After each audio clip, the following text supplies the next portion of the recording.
السلام علیکم ورحمۃ اللہ وبرکاتہ۔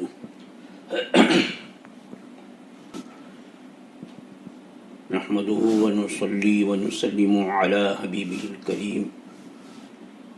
اما بعد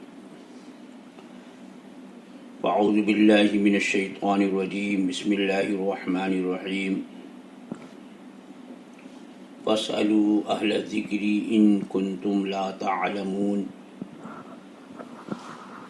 صدق اللہ مولانا العظیم وبلغنا رسوله النبی الامین الکریم، ونحن على ذلك لمن الشاہدین والشاکرین والحمد للہ رب العالمین۔ انتہائی عقیدت و محبت کے ساتھ بارگاہ رسالت میں درود و سلام کا نذرانہ محبت پیش کر لیجیے۔ اللہم صل علی سیدنا و مولانا محمد معدن الجود والکرم وآلہ الکرام وابنہ الکریم وبارک وسلم صلاۃ و سلاما علیک یا سیدی یا رسول اللہ صلی اللہ تعالی علیہ وسلم۔ تحصیل علم کے ذرائع میں سے ایک اہم ذریعہ سوال کرنا ہے کہ جسے جو معلوم نہ ہو وہ ان لوگوں سے پوچھے جنہیں اس کا علم ہے۔ خود اللہ جل وعلا نے اپنے کلام مجید میں ارشاد فرمایا، فاسألوا اہل الذکر ان کنتم لا تعلمون۔ اگر تم نہیں جانتے ہو تو جاننے والوں سے پوچھو، سوال کرو۔ تو سوال کرنا یہ شرم کی بات نہیں ہے، بلکہ ایک اچھا وصف ہے کہ آدمی جو بات نہیں جانتا اسے یہ ذوق اور شوق ہو کہ جاننے والے سے اس کو حاصل کرے۔ صحابہ کرام رضوان اللہ تعالی علیہم اجمعین نے رسول گرامی وقار صلی اللہ تعالی علیہ وسلم کی بارگاہ میں اپنے سوالات پیش فرمائے اور حضور اکرم صلی اللہ تعالی علیہ وسلم نے ان کے جوابات عطا فرمائے، اور خود بعض صحابہ کرام سے سوالات کرتے۔ تابعین کا دور آیا تو تابعین صحابہ کرام سے یا اکابر تابعین سے سوالات کرتے، اور اس طریقے سے وہ حصول علم کے بہترین ذریعے سے ایسا علم حاصل کر لیا ان لوگوں نے کہ وہ سرچشمہ علوم و فیضان بن گئے۔ گزشتہ سنیچر کو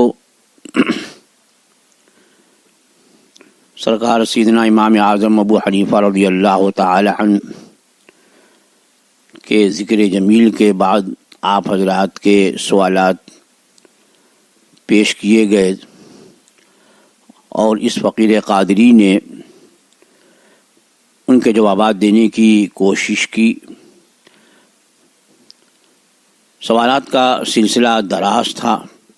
بہت سارے سوالات رہ گئے تھے، تو بعض احباب کی یہ فرمائش ہوئی کہ اب صرف ایک نشست سوال و جواب کی منعقد ہو، ان لوگوں کے سوالات ہوں اور آپ ان کے جوابات دیں۔ تو آج یہ فقیر اسی لیے حاضر ہوا ہے کہ آپ کے سوالات سنائے جائیں گے اور یہ فقیر قادری ان کے جوابات دینے کی کوشش کرے گا۔ دعا کیجیے کہ اللہ جل وعلا اپنے حبیب پاک صلی اللہ تعالی علیہ وسلم کے صدقے میں ہمیں تحصیل علم کا جذبہ عطا فرمائے اور سیکھ کر کے دوسروں تک پہنچانے کا ہمیں ذوق و شوق عطا فرمائے اور عمل کی بھی توفیق عطا فرمائے۔ اب آپ بغور سوال سنیے، خواہ وہ آپ کا سوال ہو یا نہ ہو، غور سے سوال بھی سنیے، اور میری بھی کوشش ہوگی کہ اگر کوئی سوال مغلق ہے تو میں اس کی کچھ تشریح بھی کر دوں اپنے جواب میں۔ تو سوال سماعت فرمائیں اور اس کے بعد پھر اس کے جواب کو بغور سماعت فرمائیں۔ السلام علیکم ورحمۃ اللہ وبرکاتہ۔ یہ پہلا سوال ام وامق احمد کی جانب سے ہے کہ لوگوں میں یہ بات مشہور ہے کہ شعبان المعظم کی 14 تاریخ کو ایسے مسلم مرد و عورت جو گزشتہ سال کے 15 شعبان سے اس سال کے 14 شعبان تک انتقال کر گئے، یعنی اس درمیان میں جن کا انتقال ہوا ہے تو ان کی یہ عید ہوتی ہے، تو حضور اس کی حقیقت کیا ہے؟ اور اس دن ان کے ایصال ثواب کے لیے لوگ خاص اہتمام کرتے ہیں، جیسے پھل اور سوکھے میوے وغیرہ، اگر یہ نہ مل پائے تو دیگر کھانے پینے کی چیزوں پہ ان کے لیے ایصال ثواب کیا جا سکتا ہے؟ دیکھیے، ایصال ثواب یہ ایک مستحسن فعل ہے اور حدیث کریمہ سے اس کا ثبوت بھی ہے۔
کیوں کہتے ہیں،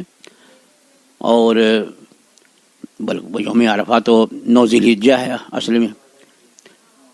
لیکن اسی بہانے ایثار ثواب ہو جاتا ہے۔ اب یہ چیز کہ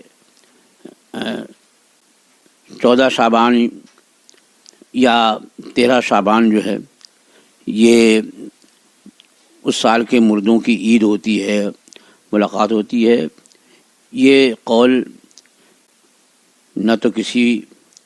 کتاب میں نے دیکھا اور نہ ہی کسی معتبر ذریعے سے میں نے سنا۔ عوام میں اس طرح کی باتیں رائج ہیں۔ تو بہرحال عید ہو کہ نہ ہو، لیکن ایک سنی صحیح العقیدہ مسلمان کے انتقال کے بعد اس کے ایصال ثواب کے لیے جو بھی جائز صورتیں اختیار کی جاتی ہیں شرعاً ان میں سے کسی کی ممانعت نہیں ہوگی۔ ممانعت اس وقت ہوتی ہے جب کہ شریعت مطہرہ کی خلاف ورزی لازم آئے، اور اس ایصال ثواب میں جہاں تک کہ میرا اندازہ ہے کہ خلاف شرع کوئی عمل نہیں ہوتا۔ اگر کہیں پر کوئی خلاف شرع عمل کیا جاتا ہے تو اس خلاف شرع عمل سے روکا جائے، نہ کہ سرے سے ایصال ثواب ہی سے روک دیا جائے۔ واللہ تعالیٰ۔ یہ سوال میں تھا کہ میوے وغیرہ رکھتے ہیں، خشک میوے اور پھل فروٹ وغیرہ، تو اب ایصال ثواب کی کوئی تخصیص نہیں ہے کہ انہی چیزوں پر فاتحہ کی جائے اور انہی چیزوں کا ایصال ثواب کیا جائے۔ جو میسر ہو، جو چیز میسر ہو،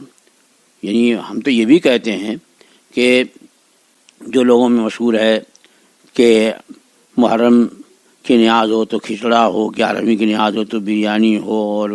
فلاں نیاز ہو تو مالیدہ ہو اور کھیر ہو، پوری ہو، یہ ایک رواج ہے۔ شریعت مطہرہ کی نے اس سے پابند نہیں کیا اسی سلسلے میں۔ بس شریعت میں یہ ہے کہ جن چیزوں کا ثواب ملتا ہے ان کا ثواب ایصال کیا جا سکتا ہے مردوں کو بھی، یہ کافی ہے۔ اگر پھل ہے تو بھی اچھی چیز ہے، کھانے کی اچھی چیز ہے، اور خشک میوے ہیں تو بھی اچھی چیز ہے۔ اسی طریقے سے گھر میں کچھ مٹھائیاں، کچھ حلوے وغیرہ بنائے جاتے ہیں، تو ان سے بھی ہم نہیں کر سکتے ان کے بارے میں بھی کہ یہ ناجائز ہے یا مکروہ ہے۔ بہرحال یہ ہے کہ اپنی جو حیثیت ہو اسی کے مطابق ان باتوں کا اہتمام کیا جائے۔ بعض لوگ اس سلسلے میں حیثیت سے زیادہ اہتمام کر دیتے ہیں اور قرض وغیرہ لینا ہوتا ہے اور دشواری میں ہوتے ہیں، یہ نہیں چاہیے۔ جو اللہ تعالیٰ نے حیثیت دی ہے اس کے مطابق وہ ایصال ثواب کرے۔ اگر کوئی چیز میسر نہیں بھی ہوتی ہے اسے کھانے پینے کی، تو قرآن مجید کی تلاوت کر کے اور کچھ ذکر کر کے درود و سلام پڑھ کر کے اسی کا ثواب ایصال کر دے، یہ بھی بہت ہے۔ اور انشاءاللہ العزیز اللہ کی رحمت سے امید ہے کہ ان مردوں کو ان کا ثواب پہنچے گا۔ یہ دوسرا سوال یہ ہے جناب محمد رفیق صاحب کی طرف سے کہ بعض حضرات یہ اعتراض کرتے ہیں کہ مشہور ہے کہ سیدنا امام اعظم ابو حنیفہ رضی اللہ تعالیٰ عنہ نے یزید پلید کے کفر پر سکوت اختیار فرمایا، تو اس کی کیا وجہ ہے؟ اور اس بنا پر ان کی ذات بابرکات پر انگوش نمائی بھی لوگ کرتے ہیں، تو حضرت اس کا مدلل جواب عنایت فرمائے تاکہ کنبہ باطل کو دندان شکن جواب دیا جا سکے۔ بھئی ایسا ہے کہ اعتراض کرنا یہ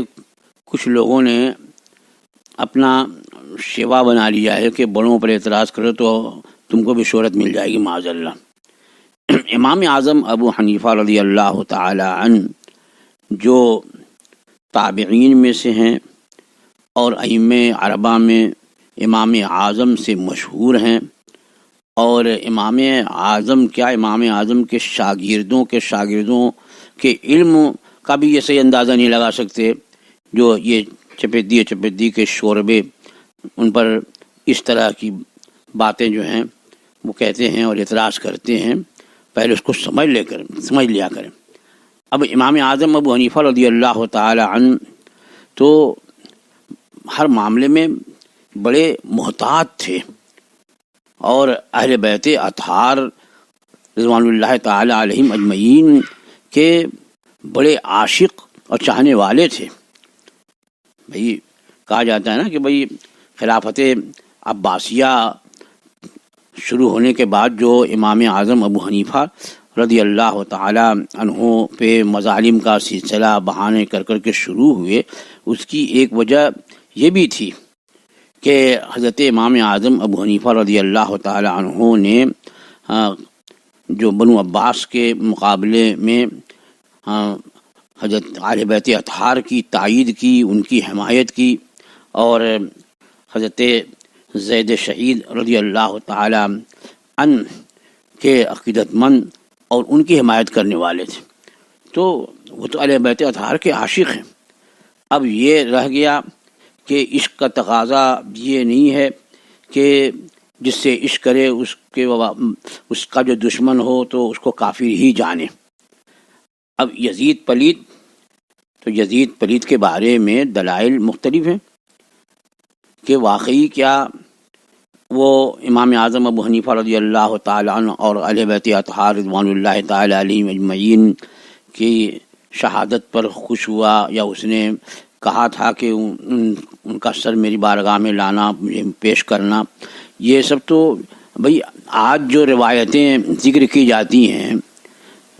اگر دیکھا جائے تو واقعات کربلا کی بہت ساری روایتیں جو ہیں وہ یا تو موضوع ہیں، یا یہ کہ تاریخ طبری وغیرہ کے حوالے سے۔ تو امام اعظم ابو حنیفہ رضی اللہ تعالی عنہ اور ان کے اعوان و انصار اور اہل بیت اطہار کے دیگر افراد میدان کربلا میں بھوکے پیاسے شہید کیے گئے، یہ تو حد تواتر تک ہے۔ لیکن یہ کہ یزید نے ہی ابن زیاد کو حکم دیا ہو یا عمرو بن سعد کو حکم دیا ہو کہ یہ لوگ اگر بیعت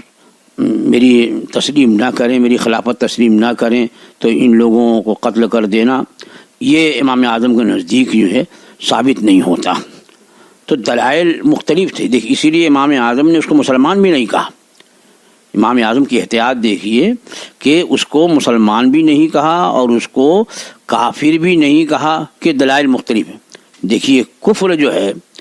کہ جس میں عذاب دائمی ہمیشگی کے لیے جہنم ہے، تو جب تک کہ دلیل قطعی کسی کے کافر ہونے پہ نہ ہو اس وقت تک اس کو کافر نہیں کہا جائے گا، اس کے لیے دلیل قطعی چاہیے۔ اب امام اعظم رضی اللہ تعالی عنہ کے نزدیک دلائل قطعیہ سے یزید کا کفر ثابت نہیں ہوا، اس وجہ سے امام اعظم اور واقعات جو ہیں وہ مشہور تھے۔ بہرحال کہ اس نے فوج بھیجی، لشکر کشی کی، اور مدینہ طیبہ پر اور مکہ معظمہ کی طرف نے لشکر روانہ کیے، یہ باتیں روایتیں اس کی ملتی ہیں۔ تو اب جب اس کے کفر اس کا کفر جو ہے دلائل قطعیہ سے امام اعظم کے نزدیک ثابت نہیں، لیکن اس کا جرم، اس کا فسق، اس کے گناہ اور اس کی بدعمالیاں، اس کا ظلم، یہ سب ثابت۔ اور بعض ائمہ کرام رضوان اللہ تعالی علیہم اجمعین نے اسے کافر بھی کہا، بعض نے جو ہے اس کو مسلمان بھی کہا۔ تو امام اعظم ابو حنیفہ رضی اللہ تعالی عنہ نے جب دیکھا کہ دلائل مختلف ہیں تو آپ نے احتیاط فرمائی کہ نہ ہم اسے کافر کہیں گے، نہ ہم اسے مسلمان کہیں گے، سکوت اختیار کریں۔ جہاں دلائل مختلف ہوتے ہیں امام اعظم ابو حنیفہ رضی اللہ تعالی عنہ بجائے کافر کہنے کے، مسلمان کہنے کے، وہ سکوت بھی اختیار فرماتے ہیں۔ جیسے کہ ان چھوٹے بچوں کے بارے میں کہ کافر کے جو چھوٹے بچے ہیں جو بچپن ہی میں انتقال کر جائے، تو اس سلسلے میں دلائل مختلف ہیں کہ وہ جنت میں ہیں کہ جہنم میں ہیں۔ تو حدیث کریمہ مختلف ہے، اس لیے ہمارے امام اعظم ابو حنیفہ رضی اللہ تعالیٰ عنہ نے وہاں بھی یہ احتیاط فرمائی اور اس بارے میں آپ نے توقف فرمایا، نہ یہ فرمایا کہ وہ جہنم میں ہے، نہ یہ فرمایا کہ جنت میں ہے، بلکہ علم الہی پر چھوڑا کہ اللہ بہتر جانتا ہے کون جنتی ہے اور کون جہنمی ہے۔ اسی طرح سے یزید کے بارے میں بھی آپ نے سکوت فرمایا، اگر کوئی کافر کہتا ہے تو اسے بھی نہیں روکتے، اور کوئی مسلمان کہتا ہے لیکن اس کو فاسق و فاجر مانتا ہے تو اسے بھی نہیں روکتے۔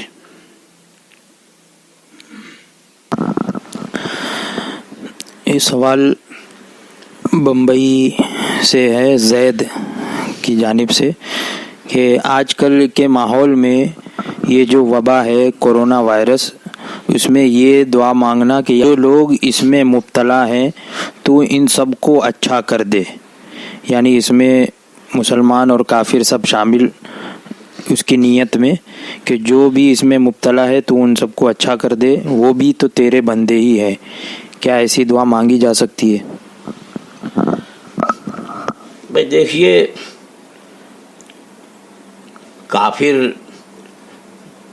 اگر بیمار ہے اور اس کی صحت کے لیے دعا کی تو یہ نہ تو کفر ہے، نہ گمراہی ہے، نہ اسے حرام کہا جائے گا۔ اور یہاں تو خاص کافر کے لیے اس نے دعا نہیں کی، بلکہ جو مبتلا ہیں، اور اس کی نیت اگر خاص مسلمانوں کی ہو تو بہت بہتر ہے، اور عام بھی کیا تو میرے خیال میں اس پہ کوئی پکڑ نہیں ہونی چاہیے، جبکہ یوں کہا کہ جو بھی مبتلا ہے انہیں شفا عطا فرما دے۔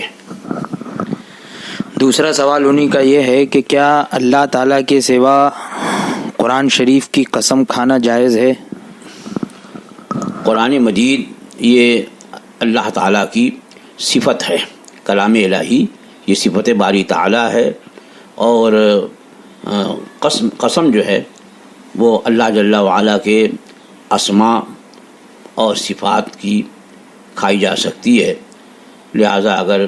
کسی نے قرآن کی قسم کھائی تو یہ بھی قسم شرعی ہوگی۔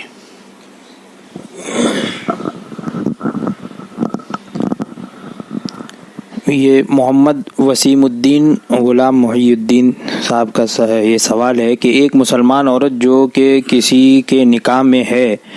وہ اب اس کے شوہر کے ساتھ نہیں رہنا چاہتی، وہ کسی اور سے نکاح کرنا چاہتی ہے، ابھی تک ہم بستری نہیں ہوئی ہے، اس صورت میں شوہر بیوی کی جدائی کا شرعی مسئلہ بیان فرمائے، یعنی جیسے کہ خلا یا طلاق، اور اس کے بعد عدت اور مہر کا حکم کیا ہوگا، اور کیا یہاں کوئی سنت طریقے کی روایت ہے؟ دیکھیے، آپ نے سوال کیا ہے طلاق سے متعلق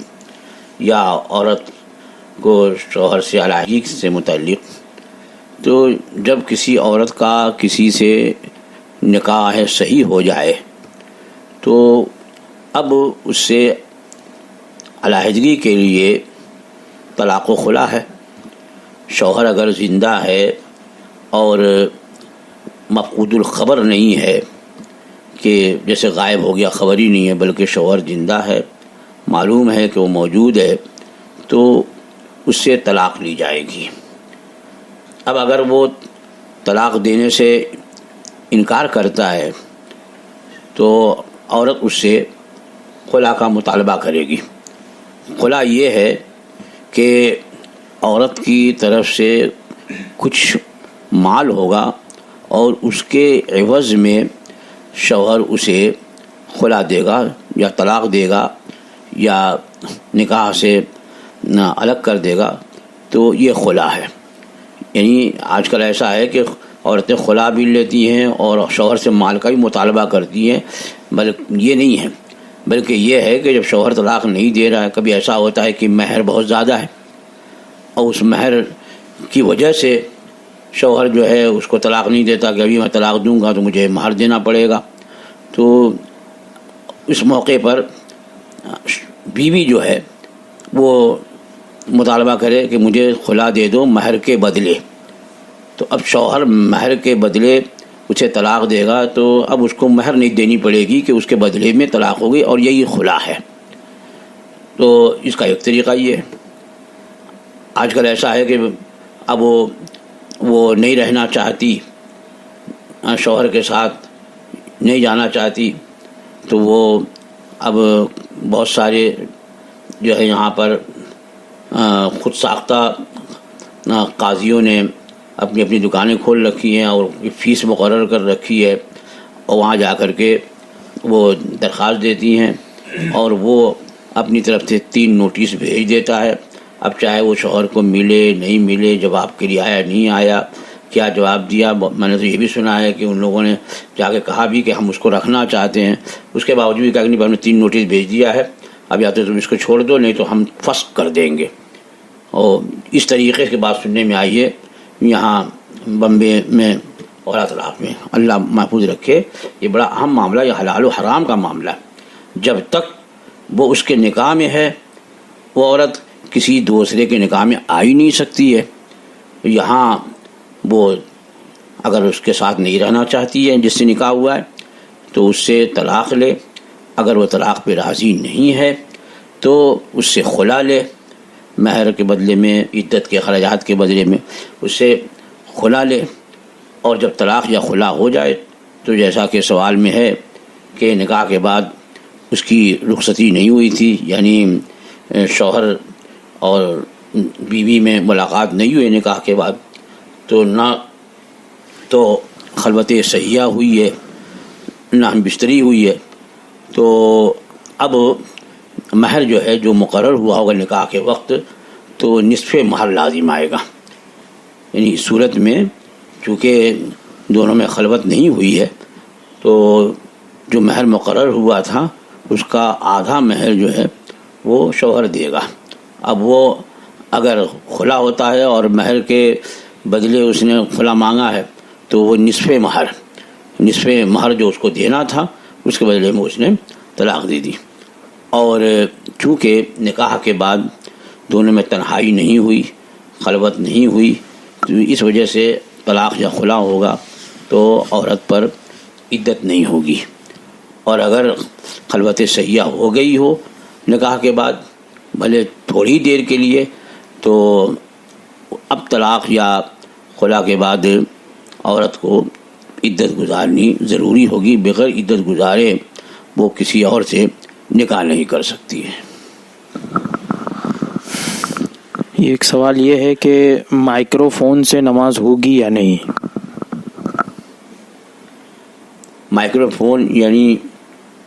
ایک تو لاؤڈ اسپیکر ہے، یہ مائک یا یہ فون پہ جو آواز آتی ہے. اچھا، تو مائک سے متعلق تو بہت مشہور ہمارے اکابر علماء کے فتاویٰ ہیں، خاص طور پر سرکار مفتی اعظم عالم تاجدار اہل سنت شہزادہ اعلیٰ حضرت سرکار مفتی اعظم حضرت علامہ مصطفیٰ رضا خان رضی اللہ تعالی عنہ کہ ان کا فتویٰ آپ نے تحقیق فرمائی کہ اسپیکر سے جو آواز نکلتی ہے، یعنی مائک سے ہو کر کے ایمپلیفائر وغیرہ سے ہوتے ہوئے وہ آواز اسپیکر سے بلند ہوتی ہے، تو وہ آواز جو اسپیکر سے بلند ہوئی وہ اصل متکلم کی آواز نہیں ہے بلکہ اس کی نقل ہے. اور آواز کی جو نقل ہوگی تو یہ صدا کے مثل ہے، یعنی صدائے باز گشت. جیسے آپ کسی خالی مکان کی طرف، پہاڑ کی طرف زور سے آواز دیں تو وہاں سے لوٹ کر کے آواز آتی ہے، اس کو صدائے باز گشت کہتے ہیں. تو فرمایا گیا کہ اس صدائے باز گشت پر اگر کسی نے اقتدا کی، یعنی امام کی آواز گئی اور وہاں سے لوٹ کر کے آئی، گنبد میں آواز دی اور وہاں سے لوٹ کر کے آئی، اس پر کسی نے اقتدا کی تو اس کی اقتدا صحیح نہیں ہوگی. اسی پر مائک کی آواز کا قیاس کیا کہ جیسے صدائے بازگشت پہ اقتدا صحیح نہیں ہے تو اسی طرح سے اسپیکر پہ جو آواز آتی ہے اصل متکلم کی آواز نہیں، کہ متکلم کی آواز تو مائک پر جا کر کے ختم ہو جاتی ہے اور پھر وہاں مشین اور بجلی کے ذریعے اس کی نقل تیار ہوتی ہے اور اسی کو ایمپلیفائر وغیرہ کے ذریعے اور قوت بڑھا کر کے اسپیکر سے وہ آواز جو ہے وہ تیز خارج ہوتی ہے. کیونکہ یہ یہاں سے وہاں تک جو عمل ہے تو اس میں ہوا کا گزر نہیں ہے اور آواز جو جاتی ہے وہ ہوا کے ذریعے جاتی ہے. تو اس لیے فرمایا گیا کہ متکلم کی آواز تو مائک پر ختم ہو گئی ہے، اب اس کی نقل تیار ہوئی ہے. اب اس آواز پر اگر کوئی رکوع سجدہ انتقالات صلات کرے گا تو یہ تلقم من الخارج ہے. تلقم من الخارج کا مطلب یہ ہے کہ نماز کے باہر سے لقمہ لے لینا. جیسے کوئی نماز پڑھ رہا ہے اور کوئی آدمی نماز میں نہیں ہے اور وہ کہے کہ بھائی امام صاحب رکوع میں چلے گئے، اب اس کی آواز سن کر کے کوئی رکوع کرے تو یہ تلقم من الخارج ہے اور اس کی نماز فاسد ہو جاتی ہے. تو یہ حکم دیا گیا کہ اسپیکر کی جو آواز ہے اس پر اگر کوئی مصلی اقتداء کرتا ہے، اس آواز پر رکوع سجدہ وغیرہ کرتا ہے تو یہ تلقم من الخارج ہے اور مفسد صلاۃ ہے. اور اس دور میں جو اکابر علماء تھے ان لوگوں نے اس فتوے کی تصدیق کی، جیسے حضور صدر الشریعہ، حضور حافظ ملت، حضور مجاہد ملت اور حضور سید العلماء، حضور محدث کبیر، بڑے بڑے علماء، حضور مفسر اعظم، ان لوگوں نے اس کی تصدیق کی. بلکہ حضور محدث اعظم ہند کچھوچھوی علی رحمت و رضوان نے تو یہ لکھا کہ ھذا حکم العالم المطاع،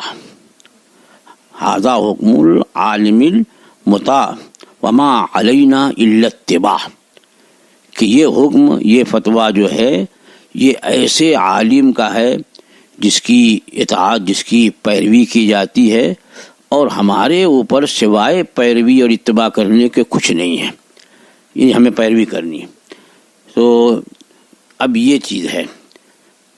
اس زمانے میں اکثر مساجد میں لاؤڈ اسپیکر کا استعمال ہے. بہت سی جگہ ہے کہ امام اس پر راضی بھی نہیں ہے، وہ نہیں چاہتا، لیکن یا تو وہاں کی انتظامیہ اور وہاں کے ٹرسٹ سے مجبور ہے، یا عوام میں کسی طرح کا خلفشار فتنہ و فساد ہونے تو اس سے وہ ان کی جبر کی وجہ سے مجبور ہے. وہ چاہتا بھی نہیں ہے لیکن وہاں لاؤڈ اسپیکر کا استعمال ہوتا ہے. تو کہیں اگر ایسا ہے، امام مجبور ہے، ہٹانے پہ قادر نہیں ہے، تو ہمارے علماء کرام نے اس سلسلے میں جو مجلس شرعی ہوئی تو جس میں حضور تاج الشریعہ بھی تھے، حضور محدث کبیر بھی تھے، حضور شارح بخاری بھی تھے، تو یہ فیصلہ ہوا کہ وہ امام مصلی نہ چھوڑے بلکہ مکبر رکھے، اور وہ مکبر جو ہے وہ امام کی اصل آواز پہ تکبیر کہے، پھر دوسرا مکبر جو ہے مکبر کی اصل آواز پہ، یعنی مائک سے جو آواز گئی ہے اور اسپیکر سے جو آواز بلند ہو رہی ہے تو اسپیکر والی آواز پہ نہ تو کوئی تکبیر کہے اور نہ ہی نمازی جو ہیں اسپیکر کی آواز پہ رکوع سجدہ وغیرہ کرے، بلکہ امام کی اصل آواز جہاں تک پہنچ رہی ہے لوگ امام کی اصل آواز پہ رکوع سجدہ وغیرہ کریں، اور وہاں مکبر ہو، مکبر امام کی اصل آواز پہ تکبیر کہے. تو مکبر کی اصل آواز پہ جو لوگ رکوع سجدہ وغیرہ انتقالات نماز کریں گے ان سب لوگوں کی نماز جو ہے وہ ہو جائے گی. ایسی اگر دوسرا مکبر ہے تو وہ دوسرا مکبر بھی اسپیکر کی آواز پہ نہیں بلکہ مکبر یا اصل امام کی جو آواز اس تک پہنچ رہی ہے اس پر وہ تکبیر کہے، اور اس کی تکبیر سن کر کے جو لوگ بھی انتقالات نماز کریں گے رکوع سجدہ وغیرہ ان کی نماز بھی فاسد نہیں ہوگی. اور لوگوں کو یہ مسئلہ سمجھا دیا جائے کہ یہ مسئلہ یہ ہے، فساد نماز اس سے لازم ہے، لہذا آپ لوگ بجائے اس کے کہ اسپیکر کی آواز پہ رکوع سجدہ وغیرہ کریں، آپ لوگ امام کی اصل آواز پہ یا امام کی اصل آواز پہ جو مکبر تکبیر کہہ رہا اس کی اصل آواز پہ رکوع سجدہ کریں تو آپ کی نماز میں کسی طرح کا فساد لازم نہیں آئے گا. یہ سوال غلام تاج الشریعہ چینل کی طرف سے ہے کہ میرا سوال یہ ہے کہ بہت لوگ اپنی گاڑیوں پر قرآن شریف کی آیت لگاتے ہیں یا گنبد خضرا یا پھر گنبد اعلیٰ حضرت اسٹیکر کی شکل میں، تو یہ لگانا کیسا؟ کیونکہ بہت لوگ کہتے ہیں کہ بے ادبی ہوتی ہے. دیکھیے جہاں بے ادبی واقعی بے ادبی کا احتمال ہے، جیسے آیت کریمہ کا اسٹیکر ہے تو ایسی جگہ ہے کہ ادھر پیٹھ ہوگی یا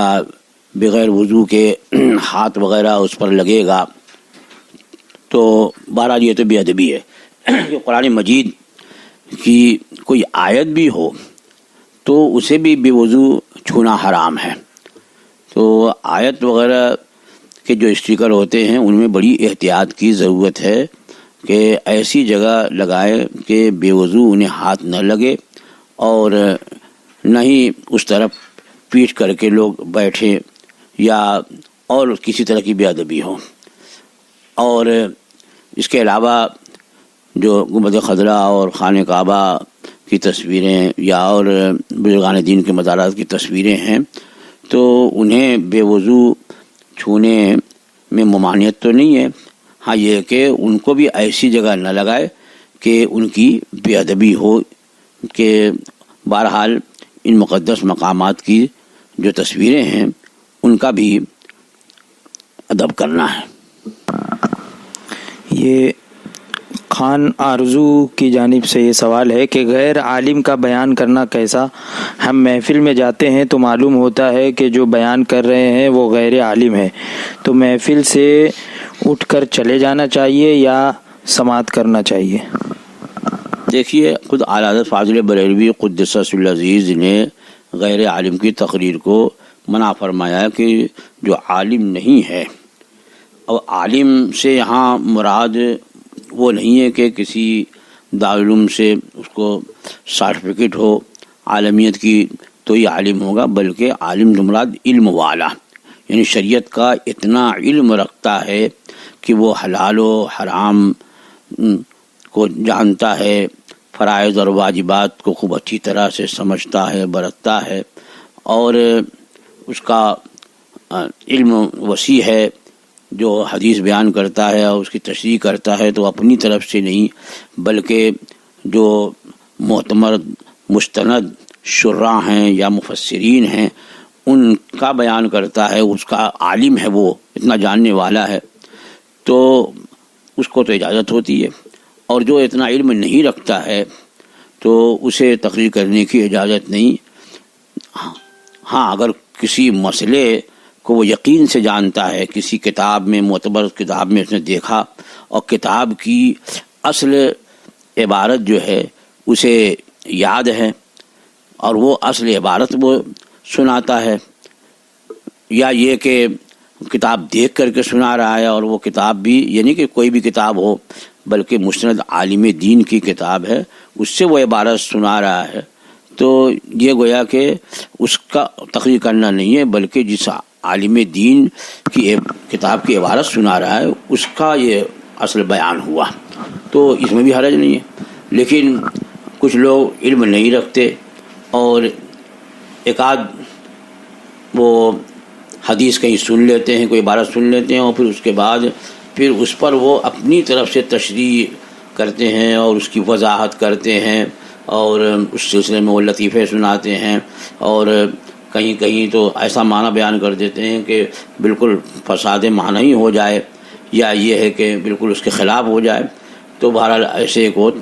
ایسے بے علم کو یا کم علم کو تقریر کرنے کی سختی سے ممانعت ہے، اور معلوم ہے کہ یہ تقریر کر رہا ہے یہ علم شریعت کا علم نہیں رکھتا ہے اور شریعت کے مسئلے بیان کر رہا ہے، تو پھر سننا نہیں چاہیے بلکہ وہاں سے ہٹ جانا چاہیے۔ یہ محمد دلشاد انصاری کی جانب سے یہ سوال ہے کہ بیوی سے ہم بستری کرنے کے کتنی دیر بعد غسل کرنا چاہیے؟ اب یہ سوال تو عجیب و غریب ہے، شریعت نے اس کی کوئی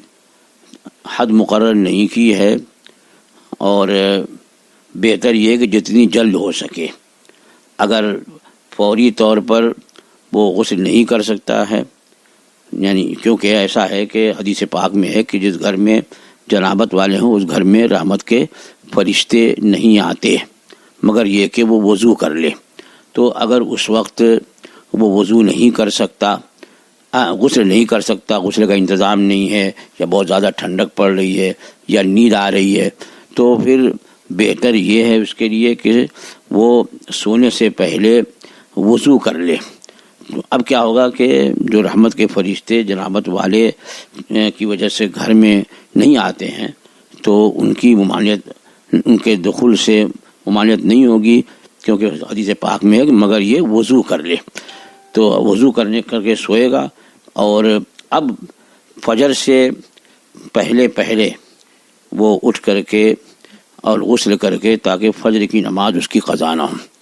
اور اگر فجر کی نماز اس غسل کی وجہ سے وہ چھوڑتا ہے تب یہ حرام ہے۔ جب تک کہ فجر کا وقت نہیں ہوا ہے، نماز جانے کا اندیشہ نہیں ہے، تو اس وقت تک تو اسے اجازت تھی، لیکن جب غسل نہ کرنے کی وجہ سے فجر کی نماز جانے کا اندیشہ ہو جائے یا فجر کی نماز چھوڑ دے تو یہ حرام ہے اور وہ گنہگار ہوگا۔ یہ ایک سوال جو کافی لوگوں نے کیا ہے، یہ ہے کہ تبلیغی جماعت کو اس وقت سپورٹ کرنا چاہیے کہ نہیں، جبکہ میڈیا اس کو ٹارگٹ کر رہی ہے، اور کچھ لوگ جو ہیں وہ یہ کہتے ہیں کہ ہمیں سپورٹ کرنا چاہیے اور کچھ لوگ یہ کہتے ہیں کہ نہیں کرنا چاہیے، تو کیا صحیح حکم ہے؟ بھائی سب سے پہلے تو یہ سوچنا چاہیے کہ تبلیغی جماعت جو ہے یہ وہابیوں کی جماعت ہے، تو کیا وہابیوں کے جتنے ادارے اور جتنی ان کی تنظیمیں، کیا اس وقت ان لوگوں نے اس کا سپورٹ کیا؟ وہ لوگ تو اس کا رد کر رہے ہیں اور یہ کہہ رہے ہیں کہ ان لوگوں نے غلط کیا، چاہے وہ دارالعلوم دیوبند ہو یا ندوۃ العلماء لکھنؤ ہو یا کہ جمعیت العلماء ہو، ان سب لوگوں نے تو اس کو قصوروار ٹھہرایا کہ یہ ان کا قصور ہے کہ جب حکومت کی طرف سے لاک ڈاؤن تھا اور ایک جگہ 5 آدمی سے زیادہ نہیں جمع ہوتے، تو پھر یہ 1000 سے زیادہ کیوں وہاں ان لوگوں نے جمع رکھا۔ اور یہ بھی سوچنا چاہیے کہ ان کی اس حرکت کی وجہ سے مسلمانوں کے خلاف سب کو بولنے اور سب کو طرح طرح سے بھپتیاں کسنے کا موقع مل گیا ان کی اس غلط باتوں کی وجہ سے۔ تو ان کی تو سرزنش اس وقت کرنی چاہیے، تمہاری ایک غلطی کی وجہ سے سارے مسلمان جو ہیں وہ بدنام ہو رہے ہیں۔ اور پھر یہ کہ ان کی جو حقیقت ہے وہ لوگوں پر واضح کریں کہ تاکہ جو ان کی وجہ سے جو ہمیں نشانہ لوگ بنا رہے ہیں تو وہ یہ ان پر واضح ہو جائے کہ یہ لوگ، ان لوگوں کا تبلیغی جماعت سے کوئی لینا دینا نہیں، کیونکہ جب ہم ان کی حمایت کریں گے تو خواہی نہ خواہی یہ میڈیا میں آئے گا، لوگوں کے ذہن میں ضرور آئے گا کہ یہ بھی انہی میں سے ہیں، یہ بھی تو حمایت کر رہے ہیں۔ تو جس طریقے سے دیوبند والوں نے پلہ جھاڑ لیا، ندوہ والوں نے پلہ جھاڑ لیا کہ بھئی ہمارا ان سے کچھ لینا دینا نہیں ہے، تو یہ ہمیں بھی اس طرح سے اس سے بالکل، ویسے تو کبھی ہمارا لینا دینا ان سے ہو ہی نہیں سکتا ہے، کیونکہ ہمارے آقا مولا صلی اللہ تعالیٰ علیہ وسلم نے بد مذہبوں کے بارے میں فرمایا کہ ایاکم وایاہم لا یضلونکم ولا یفتنونکم، کہ تم اپنے آپ کو ان سے الگ رکھو، دور رکھو، انہیں اپنے سے دور کرو، کہیں وہ تمہیں گمراہ نہ کر دیں، فتنے میں نہ ڈال دیں۔ تو وہ تو کبھی بھی نہ ہمارے ہوئے نہ ہوں گے عقیدے کی بنیاد پر، تو بلکہ سیاسی طور پر بھی دیکھا جائے تو ان کی حمایت کرنے میں ہمارا ہی نقصان ہے، کیونکہ یہ لوگوں پر واضح ہو جائے گا کہ یہ ان سے متعلق ہیں جب یہ حمایت کر رہے ہیں، جبکہ جو ان عقیدے میں ان سے متفق ہیں، چاہے وہ دیوبند والے ہوں، چاہے ندوہ والے ہوں، کہ جمعیت والے ہوں، عقیدے میں سب تو عقیدے تو ان کے جو کفری عقیدہ سب میں تو یہ لوگ متفق ہیں، لیکن اس معاملے میں ان لوگوں نے ان سے پلہ جھاڑ لیا، تو پھر ہمیں کیا پڑی ہے؟ لہذا اس وقت خاموشی اختیار کرے، یا یہ ہے کہ صاف صاف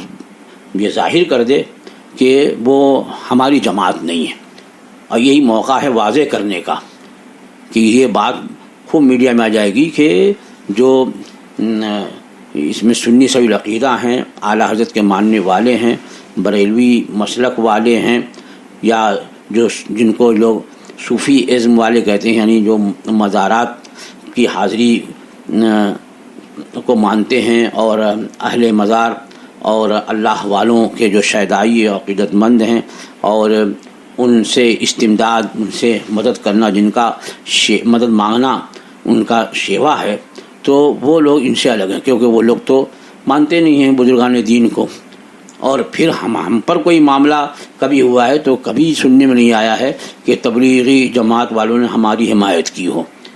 اس لیے اس وقت ان سے علیحدگی اور ان سے برات، اسی میں بھلائی ہے اور اسی میں ہمارا تحفظ ہے. اور جہاں تک میرا خیال ہے کہ سیاسی طور پر بھی اس کی ضرورت نہیں محسوس کی جا رہی ہے. دلی سے جب یہ سوالات آ رہے تھے تو دلی سے ایک سوال ایسا آیا تھا کہ ایک عالم صاحب ہیں وہاں پہ جو ان کی حمایت کے لیے جو ہے وہ فتویٰ دے چکے ہیں کہ مطلب ہمارے عقائد جو ہیں وہ ایک طرف ابھی رکھے جائیں، لیکن ابھی جو ہے وہ حکومت اور میڈیا یہ دونوں جو ہے وہ اسی جماعت کو ٹارگٹ کیے ہوئے، اور یہ لوگ یہی بولتے ہیں کہ یہ مسلمان ہیں. تو ان کا کہنا یہ تھا وہ عالم صاحب کا کہ یہ نام میں مسلمان کے مطلب اس کی وجہ سے جو ہے وہ بدنام کیے جا رہے ہیں، اس وجہ سے ہم لوگ بھی بدنام ہوں گے. تو کل جو ہے ہم کو نقصان ہو، اس سے بیٹر ہے کہ ابھی ہم لوگ ان کا جو ہے وہ ساتھ دے کر کے ان کی جان بچا لیں. بدنام جو آپ کہہ رہے ہیں کہ وہ ہم کو ان کے ساتھ بدنام کر رہے ہیں، تو اسی سے بچنے کی تو راہ بتا رہا ہوں میں کہ آپ جو ہے ان سے اپنی برات کا اعلان کرو بھائی کہ وہ ہمارے نہیں ہیں، ہمارے عقیدے ان سے الگ ہیں، ہمارا طریقہ ان سے الگ ہے، وہ بزرگان دین کو نہیں مانتے ہیں. صرف لے دے کر کے وہ جو ان کے چاہے سعد ہوں کہ الیاس کاندھلوی ہو یا کیا ہو، بس انہی تک ان کی عقیدت محدود ہے اور بقیہ بزرگان دین سے عقیدت نہیں رکھتے ہیں، تو وہ ہمارے کہاں ہیں؟ اب یہ تو موقع تھا کہ یہ ہم کہہ دیتے کہ یہ ہمارے نہیں ہیں، اور یہ ان کی حمایت کر کے تو ہم یہ ثابت کر رہے ہیں کہ ہم بھی انہی میں سے ہیں. یہ ٹارگٹ بنا رہے ہیں مسلمانوں کو، تو یہ ہم کہیں بھائی سارے مسلمانوں کو آپ کیوں نشانہ بناتے ہو؟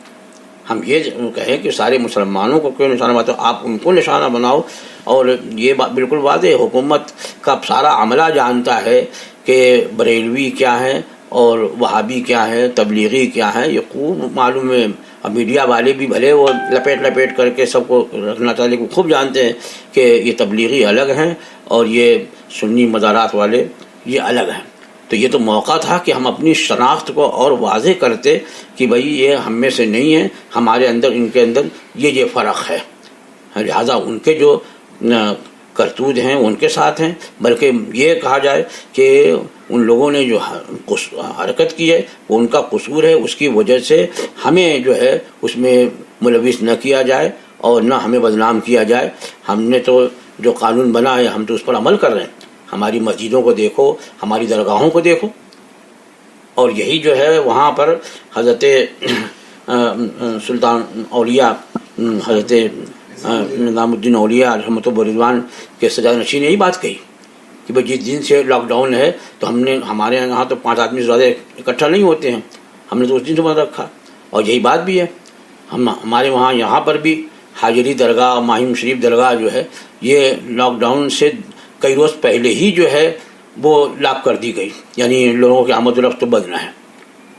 اور یہ لوگ جو ہیں لاک ڈاؤن کے کئی روز کے بعد تک جو ہے وہ پڑے رہے، اور لاک ڈاؤن کے کئی دن کے بعد یہ ریلوے وغیرہ بند کیے تو یہ کہہ رہے ہیں کہ بھائی ریلوے وغیرہ یہ سب بند ہو گئی اس لیے نہیں جا سکے. تو یہ تو ان کی قصور ہیں، تو اب وہ قصور کو ہم اپنے سر کیوں لیں گے؟ تو یہ موقع ہے کہ ہم کہیں بھائی کہ ان کا قصور ان کے ساتھ ہے، یہ ہم ان سے بری ہیں.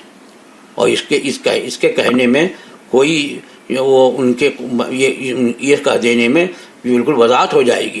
ایک تو عقیدے میں جو علیحدگی ہے وہ ہے اس معاملے میں بھی کہ قصور ان کا ہے، ہمارا نہیں ہے کہ ہم کو لپیٹا جائے. ہم اگر میڈیا اس چیز سے کہتا ہے تو کھل کر کے اس کا ہم رد کریں کہ یہ جو آپ نے ایک تنظیم کے کرتوت کی بنیاد پر سارے مسلمانوں پر اگر کوئی الزام لگایا ہے تو یہ غلط ہے.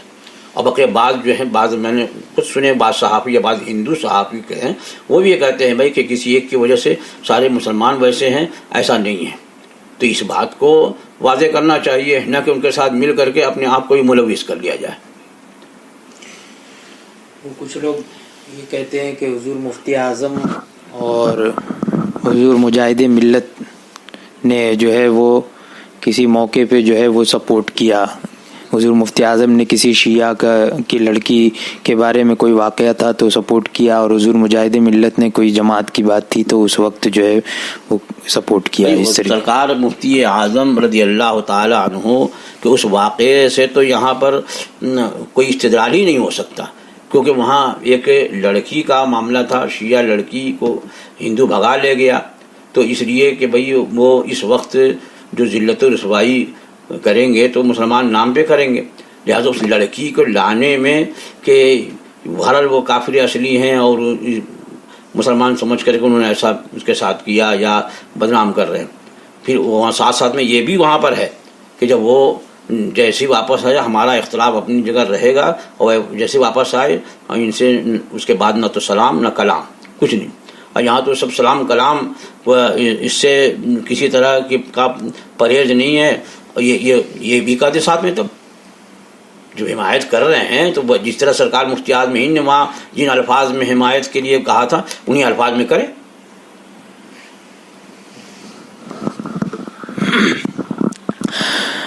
یہ سوال کہ میرا سوال یہ ہے کہ اگر کوئی شخص رسول اللہ صلی اللہ تعالی علیہ وسلم کو معاذ اللہ جاہل کہے تو اس پر کیا حکم ہوگا؟ معاذ اللہ رب العالمین. رسول اکرم صلی اللہ تعالی علیہ وسلم ساری مخلوق سے زیادہ علم رکھنے والے، یہاں تک کہ سیدنا جبرائیل امین علیہ السلام سے بھی زیادہ علم رکھنے والے. اور اس پر تو امت کا اجماع ہے کہ رسول اکرم صلی اللہ تعالی علیہ وسلم عالم ما کان و ما یکون اور مخلوق میں سب سے زیادہ علم والے، یہاں تک کہ حضرت سیدنا آدم علیہ نبینا علیہ السلام جنہیں تمام چیزوں کے نام اللہ نے سکھائے ان کی حقیقت کے ساتھ، ان سے بھی زیادہ علم ہمارے آقا مولا صلی اللہ تعالی علیہ وسلم کا ہے. تو جس بدبخت نے سرور کائنات صلی اللہ تعالی علیہ وسلم کی شان اقدس میں یہ مکروہ لفظ کہا ہے تو بے شک وہ کافر و مرتد ہے. اس پر واجب لازم ضروری ہے کہ وہ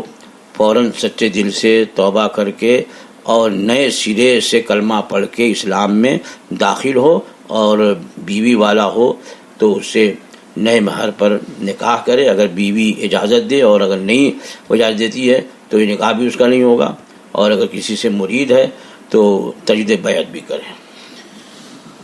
ایک صاحب یہ سوال کر رہے ہیں کہ حضور غوث پاک کا ذکر کس طرح کیا جائے، یعنی کیا بہترین طریقہ کیا ہے حضور غوث پاک کے ذکر کا؟ دیکھیے سرکار غوث پاک رضی اللہ تعالی عنہ کے ذکر کے لیے تو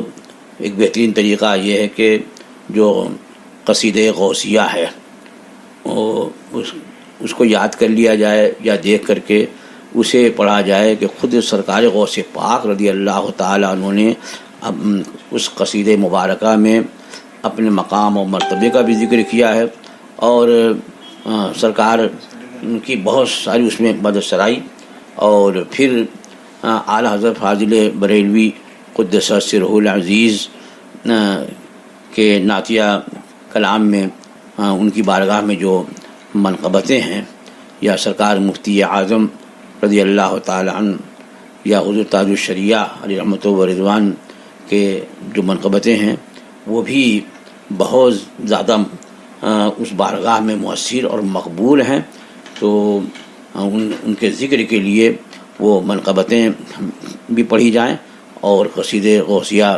شریف بھی پڑھا جائے اور ختم غوثیہ کا بھی اہتمام کیا جائے. یہ ایک سوال محمد حسن خان یار علوی کی جانب سے، تو یہ سوال تقریباً اس کا جواب تو تفصیل کے ساتھ ہو چکا ہے. وہی کہ آج کل کچھ لوگ یہ کہہ رہے ہیں کہ حالات کے مطابق سنی اور غیر سنی کو ایک ہو جانا چاہیے اور تبلیغیوں کو سپورٹ کرنا چاہیے. اس بیماری کا کیا علاج ہے اور ایسے لوگوں کو کیسے سمجھایا جائے؟ تو یہ جواب تفصیل کے ساتھ ہو چکا ہے. یہ محمد انس ناگپاڑا ممبئی سے، ان کا سوال یہ ہے کہ الٹے کپڑے میں نماز ہوگی یا نہیں؟ حضور تاج الشریعہ علیہ رحمت و رضوان نے فرمایا تھا کہ ہو جائے گی، لیکن شریعت کا کیا حکم ہے، مجھے یہ جاننا ہے۔ بھائی حضور تاج الشریعہ نے جو بتایا تو کیا وہ شریعت کے خلاف بتایا؟ کہ کپڑا الٹا پہن کر کے نماز پڑھنا یہ مکروہ ہے، اور فتاوی رضویہ میں یہ ہے کہ ظاہر ہے کہ تنزیہ ہے۔ تو میرے خیال میں حضور تاج الشریعہ نے اسی مکروہ تنزیہی کو نظر میں رکھتے ہوئے فرمایا کہ نماز ہو جائے گی، اس لیے کہ مکروہ تنزیہی میں اعادہ واجب نہیں ہوتا، نماز ہونے کا حکم ہوتا ہے، زیادہ اگر اعادہ کرے تو بہتر ہوتا ہے۔ دوسرا سوال یہ ہے کہ اعلیٰ حضرت کے نعتیہ دیوان کی خصوصیات اور اعلیٰ حضرت کو حسان الہند کیوں کہا جاتا ہے؟ اعلیٰ حضرت فاضل بریلوی قدس سرہ العزیز جو ایک زبردست فقیہ، عالم دین اور اس صدی کے مجدد اعظم تھے، اور اس دور کے علماء حرمین طیبین نے انہیں مجدد تسلیم کیا اس صدی کا، اور ان کی تصانیف کو دیکھنے کے بعد انہوں نے اعتراف کیا کہ اگر امام اعظم اس تصنیف کو دیکھ لیتے تو ان کی آنکھ ٹھنڈی ہوتی اور اس کے مصنف کو اپنے خاص تلامذہ میں شریک فرما لیتے۔ تو اعلیٰ حضرت فاضل بریلوی قدس سرہ العزیز زبردست عالم دین، اور جس کے پاس زیادہ علم ہوتا ہے تو شاعری اس سے کم ہو پاتی،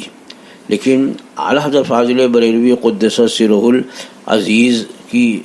صرف شاعری نہیں ہے بلکہ واردات قلب کا ذکر ہے، یعنی آپ کے قلب مبارک پر جو گزرتا آپ اسی کو اپنے اشعار میں پیش فرماتے، اور اسی وجہ سے اعلیٰ حضرت فاضل بریلوی قدس سرہ العزیز کے اشعار بڑے نپے تولے ہیں، اور کسی نہ کسی آیت کریمہ یا کسی نہ کسی حدیث کی اس سے ترجمانی ہوتی ہے، احادیث کریمہ کی ترجمانی یا اقوال صحابہ، اقوال تابعین، اقوال ائمہ اولیاء کرام، ان کے اقوال، اور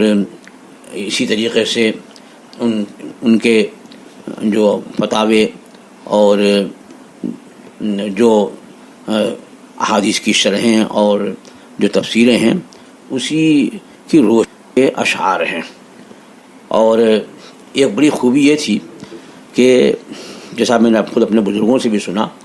کہ اعلیٰ حضرت فاضل بریلوی قدس سرہ العزیز کسی شاعری کے لیے کوئی اہتمام نہیں کرتے کہ مجھے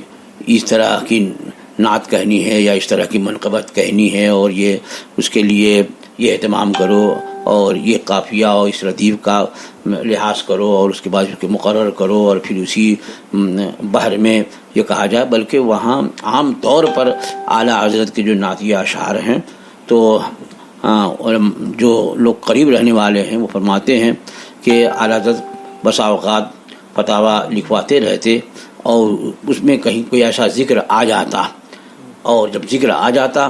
تو اب طبیعت میں ایک عجیب کیفیت طاری ہوتی اور آپ اشعار گنگنانے لگتے، تو لوگ جلدی جلدی ان اشعار کو نقل کرتے، اور اسی طریقے سے یہ ہدایت بخشش تیار ہو گئی۔ تو اکثر کلام تو اس طرح سے ہوتے۔ کبھی کبھی ایسا بھی ہوا کہ لوگوں نے کچھ فرمائش کی، جیسے کہ ایک مرتبہ بعض احباب نے فرمائش کی کہ حضور ایک ایسا کلام ہو جائے کہ جس میں 4 زبانیں ہوں، عربی بھی ہو، فارسی بھی ہو، اردو بھی ہو اور ہندی بھی ہو۔ تو اس موقع پر اعلیٰ حضرت فاضل بریلوی قدس سرہ العزیز نے بڑا برجستہ فی البدیہ کلام فرمایا ہے، لم یات نظیر ہوگا فی نظر مثل تو نشد پیدا جانا، جگ راج کو تاج ترے سر سوہے تجھ کو شہے تو سرا جانا۔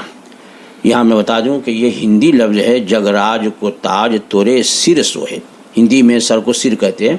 اور کچھ لوگوں کو پڑھتے سنا ہے کہ جگ راج کو تاج ترے سر سو، اور ہے اس کو ادھر لگا دیتے ہیں، بالکل معنی ہی فاسد ہو جاتا ہے، بلکہ وہ سوہے ہے، ہندی لفظ ہے، یعنی ساری کائنات کی بادشاہت کا تاج جو ہے وہ آپ ہی کے سر زیب دیتا ہے، یہ ہے اس کا معنی۔ تو اس طریقے سے آپ نے یہ اشعار جو لمیات نظیروں کا 4 زبانوں میں ہے، تو اس یوں آپ نے پورا کلام پیش فرمایا، اور عاجز و انتصاری دیکھیے کہ آخر میں وہ فرماتے ہیں بس خام خام نوائے رضا، خام کہتے ہیں کچا، اور بس خامہ کہتے ہیں قلم کو، یعنی اے رضا کے کچے قلم، یعنی تمہیں بھی پختگی نہیں ہے، یہ انکساری ہے۔ اتنا زبردست کلام کہا، اور مقطع میں کیا کہتے ہیں؟ بس خام نوائے رضا، نہ یہ طرز میری نہ یہ رنگ میرا، نہ یہ تو یہ تمہاری طرز نہیں ہے یہ اشعار وغیرہ کہنا، اور نہ اس رنگ کو تم جانتے ہو، اسے شعراء کے لیے چھوڑ دو۔ تو اعلیٰ حضرت کا یہ کلام ہے۔ تو اس طریقے سے دیکھا جائے تو خدائق بخشش یہ جو دیوان ہے، اس میں واقعی اعلیٰ حضرت فاضل بریلوی قدس سرہ العزیز نے جو کلام کہا تو عام سننے والا بھی جھوم اٹھتا ہے، اور سمجھنے والے سمجھ لیتے ہیں، تو ان کی کوئی کیفیت ہی الگ ہوتی ہے۔ اسی لیے اعلیٰ حضرت کے بعض اشعار سننے کے بعد اس دور کے جو استاذ الشعراء داغ دہلوی، استاذ الشعراء کے سامنے جب آپ کا کلام سنایا گیا تو اس نے برجستہ کہا کہ مولوی ہو کر کے اور ایسے شعر کہہ لیتا ہے۔ مطلب یہ ہے کہ جو مولوی ہیں یعنی علم والے عالم دین، وہ فتاویٰ دیتے ہیں، مسائل بتاتے ہیں، اور اس طرح سے اشعار۔ تو میں کہتا ہوں کہ نعتیہ شاعری میں اعلیٰ حضرت کا اردو زبان میں کوئی مقابل نظر نہیں آتا، جس قدر محتاط شاعری ہے اور جس قدر برجستگی ہے، اور جس طرح سے قرآن مجید، احادیث کریمہ اور اقوال سلف و خلف کی اس میں ترجمانی ہے۔ پھر آپ کا سلام لے لیا جائے، مصطفیٰ جان رحمت پہ لاکھوں سلام۔ یہ وہ سلام ہے کہ جہاں تک کہ میرا اپنا علم کہتا ہے کہ عربی زبان کو تو نہیں کر سکتا، بقیہ کسی زبان میں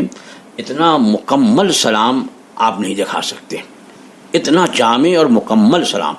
کیونکہ اعلیٰ حضرت فاضل بریلوی قدس سرہ العزیز نے جو سلام لکھا، مصطفیٰ جان رحمت پہ لاکھوں سلام، شمع بزم ہدایت پہ لاکھوں سلام، تو اس پورے سلام میں آپ ایک بات یہ دیکھیں گے کہ سرکار دو عالم صلی اللہ تعالیٰ علیہ وسلم کے ہر عضو کی جو خصوصیت ہے، جو امتیازی شان ہے، اس کا ذکر فرما کر کے اور اس پر آپ نے سلام بھیجا ہے۔ تو اب یہ اتنا وقت نہیں ہے کہ اس سلسلے میں کچھ اشعار اس کے پیش کروں، آپ خود غور کریں گے کہ کتنا مکمل اور جامع سلام ہے، اور بارگاہ رسالت میں مقبول سلام ہے کہ واقعی جب وہاں حاضر ہوں آپ مقدس جالی کے قریب سرور کائنات صلی اللہ تعالی وسلم کی بارگاہ میں، اور درود و سلام پیش کرے، تو جب مصطفیٰ جان رحمت پہ لاکھوں سلام، اور آپ کا وہ کروڑوں درود والا جو کلام ہے، کعبے کے بدر الدجا تم پہ کروڑوں درود، طیبہ کے شمس الضحیٰ تم پہ کروڑوں درود، یہ پڑھو تو اس وقت ایسا محسوس ہوتا ہے کہ رسول کرام وقار صلی اللہ تعالیٰ علیہ وسلم اسے بذات خود سماعت فرما رہے ہیں، اور اس پر آپ جو ہے وہ اظہار مسرت فرما رہے ہیں، ایسا محسوس ہوتا ہے پڑھنے والے کو۔ اللہ جل وعلا اعلیٰ حضرت فاضل بریلوی قدس سرہ العزیز کے عشق سے ہمیں بھی کچھ حصہ عطا فرمائے، ان کے علم سے ہمیں علم عطا فرمائے، اور انہی کے مسلک پہ آخر دم تک ہمیں قائم رکھے۔ اسی سے ملتا جلتا یہ بھی ہے کہ خانوادہ رضویہ کے کلاموں میں آپ کا سب سے پسندیدہ کلام کون سا ہے؟ اب ظاہر سی بات ہے کہ اعلیٰ حضرت فاضل بریلوی قدس سرہ العزیز کا ہی کلام جو ہے وہ سب سے زیادہ پسندیدہ کلام میرے خیال میں جو بھی جاننے والے ہیں انہیں ہوگا، کیونکہ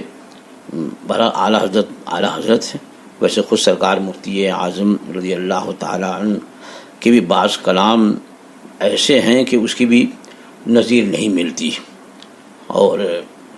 اب اس وقت مجھے سب کلام جو ہیں وہ ذہن میں بھی حاضر نہیں، یاد بھی نہیں ہے کہ اس میں بتاؤں. پرل اعلیٰ حضرت فاضل بریلوی قدس سرہ العزیز کا ایک تو وہ کلام ہے، وہ کمال حسن حضور ہے کہ گمان نقص جہاں نہیں، یہی پھول خار سے دور ہے، یہی شمع ہے کہ دھواں نہیں. یہ میں بچپن سے پڑھتا آتا ہوں، مجھے بہت اچھا لگتا ہے یہ پڑھتے ہوئے بھی،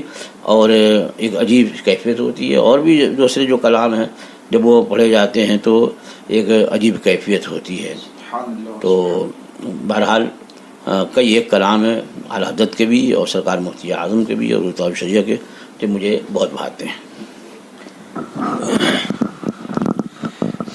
یہ ممبئی سے جناب احمد صاحب نے سوال کیا ہے کہ حضور صلی اللہ تعالیٰ علیہ وسلم نے اپنی ظاہری حیات میں کبھی درود شریف پڑھا ہے، اور صلی اللہ علیہ وسلم کا کیا مطلب ہے؟ رسول اکرم صلی اللہ تعالیٰ علیہ وسلم نے بے شک درود شریف پڑھا ہے، اور نماز میں پڑھنے کا حضور ہی نے حکم دیا. اور حضور جب درود پڑھتے تو اس میں متکلم کا صیغہ ہوتا تھا، تو کم از کم جو درود ابراہیم ہے جو نماز میں پڑھی جاتی ہے تو خود سرور کائنات صلی اللہ تعالیٰ علیہ وسلم نے صحابہ کو تعلیم فرمائی ہے. تو اس سے پڑھنا بھی ثابت ہوا اور درود بھیجنا بھی ثابت ہوا. اور دوسری بات یہ کہ صلی اللہ علیہ وسلم، تو اللہ تعالیٰ نے ایمان والوں کو حکم دیا، اور اس سے پہلے فرمایا کہ ان اللہ و ملائکتہ یصلون علی النبی، اللہ اور اس کے فرشتے نبی پر درود بھیجتے ہیں. اے ایمان والو یا ایھا الذین آمنوا صلوا علیہ وسلموا تسلیما، اے ایمان والو تم بھی درود بھیجو اور خوب سلام بھیجو. تو اب دیکھیے، یعنی درود ایک ایسی عبادت ہے کہ اللہ کیا فرماتا ہے؟ اللہ فرماتا ہے اے ایمان والو تم ان پر درود بھیجو. اور ہم کیا کہتے ہیں؟ اللہ نے ہمیں حکم دیا درود بھیجو، تو ہم کہتے ہیں کہ اللہم صلی علی سیدنا، اے اللہ تو ہمارے آقا پر درود بھیج. یعنی ہم اس لائق نہیں ہے کہ کیا درود بھیجیں. ہمارا درود بھیجنا یہی ہے کہ ہم اللہ جل وعلا کی بارگاہ میں عرض کرتے ہیں مولا تو اپنے محبوب پر، ہمارے آقا پر درود بھیج. تو صلی اللہ علیہ وسلم کا معنی یہ ہے کہ اللہ ان پر درود بھیجے اور ان پر سلام بھیجے. تو اللہ نے ہمیں حکم دیا اور ہم اللہ کی بارگاہ میں عرض کرتے ہیں، اور سرکار فرماتے ہیں کہ جو مجھ پر ایک مرتبہ درود بھیجے اللہ تعالیٰ اس پر 10 رحمتیں نازل فرماتا ہے، اس کے 10 گناہ معاف فرماتا ہے، اور اس کے 10 درجے بلند فرماتا ہے. اور درود ہے کیا کہ ہم اللہ کی بارگاہ میں عرض کرتے ہیں اللہ تو اپنے محبوب پر درود بھیج اور سلام بھیج. یہ نصر اللہ خان بریلی شریف سے سوال کر رہے ہیں کہ کیا دیوبندی کے یہاں انتقال یا موت میں جایا جا سکتا ہے اگر وہ والدین میں سے ہوں تو؟ دیکھیے، اگر واقعی دیوبندی کا مطلب یہ ہے کہ گستاخی رسول، یا تو خود اس نے گستاخی کی ہوگی یا اس کا عقیدہ گستاخانہ ہوگا یا ضرورت دین کا منکر ہوگا، یا تو کم از کم جن اکابر دیوبند نے اللہ اور اللہ کے رسول کی شان میں کھلی ہوئی گستاخیاں کی ہیں انہیں وہ اپنا پیشوا مانتا ہے، انہیں کم از کم مسلمان مانتا ہے. اور علماء حرمین طیبین نے ان کے مولویوں کے بارے میں فرمایا کہ من شک فی کفرہ و عذابہ فقد کفر، جو ان کے کافر ہونے میں ان کے کافر ہونے میں شک کرے، ان پر عذاب دیے جانے میں شک کرے، وہ خود کافر ہے. تو کم از کم جو دیوبندی کہلاتے ہیں وہ یہی ہیں کہ یا تو خود کفری عقیدہ رکھتے ہیں، یا پھر یہ کہ جن لوگوں کا عقیدہ کفریہ ہے جان بوجھ کر کے بھی انہیں اپنا پیشوا یا انہیں مسلمان جانتے ہیں، تو ان کا حکم بھی کافر و مرتد کا ہے. تو جب تک کہ وہ مرے نہیں تھے تو اس وقت تک ہو سکتا امید یہ رہی ہو کہ چلو شاید ان سے کفر سرزد، ان سے گستاخی سرزد نہیں ہوئی ہے اور انہیں ہدایت مل جائے، یہ تائب ہو جائیں، لیکن جب مر گئے تو کفر پہ مرے، لہذا اب شرکت نہیں کرنی ہے، بلکہ کافر ماں باپ کے بارے میں یہی ہے کہ ان کے لاشے کو جو ہے وہ کافروں کو دے دیا جائے اور وہ اپنے حساب سے اس کو دفن وغیرہ کریں. اور ان کے بارے میں تعالیٰ نے لکھا کہ وہ اگر گستاخ رسول ہے مر جائے تو کسی طریقے سے اسے گڈھے میں ڈھکیل وکیل کر کے اوپر سے پتھر ڈالتے ہیں. یہ آصف قاضی ممبئی سے انہوں نے سوال کیا ہے کہ اگر کسی نے جمعہ کے دن جمعہ کی نماز کے بعد ظہر کی نماز جماعت سے پڑھی تو کیا حکم ہے؟ کیا نماز مکروہ تحریمی واجب الاعادہ ہوگی، یعنی نماز دہرانی ہوگی یا نہیں؟ دیکھیے، جمعے کے دن شہر میں ظہر کی جماعت جو ہے وہ مکروہ ہے، یعنی اگر کسی نے جمعے کے دن با جماعت ظہر ادا کی شہر میں، کیونکہ دیہات میں تو جمعہ جائز نہیں ہے تو وہاں تو جماعتی ظہر پڑھیں گے جمعے کے دن بھی، لیکن شہر میں چونکہ جمعہ فرض ہے تو وہاں جب جمعہ ہو جائے اور جس کو جمعہ نہیں ملا، چاہے کسی عذر کی وجہ سے وہ مسجد تک نہیں پہنچ سکتا ہے، نابینا ہے، لنگڑا جو بھی ہے، معذور ہے، تو وہ اب ظہر پڑھے گا، لیکن جماعت سے نہیں پڑھے کہ مکروہ ہے، تنہا تنہا پڑھے. آپ نے سوال کیا ہے کہ جس نے جماعت سے پڑھ لیا تو جماعت کرنا مکروہ ہے، لیکن نماز ہو جائے گی، اعادے کی ضرورت نہیں ہے.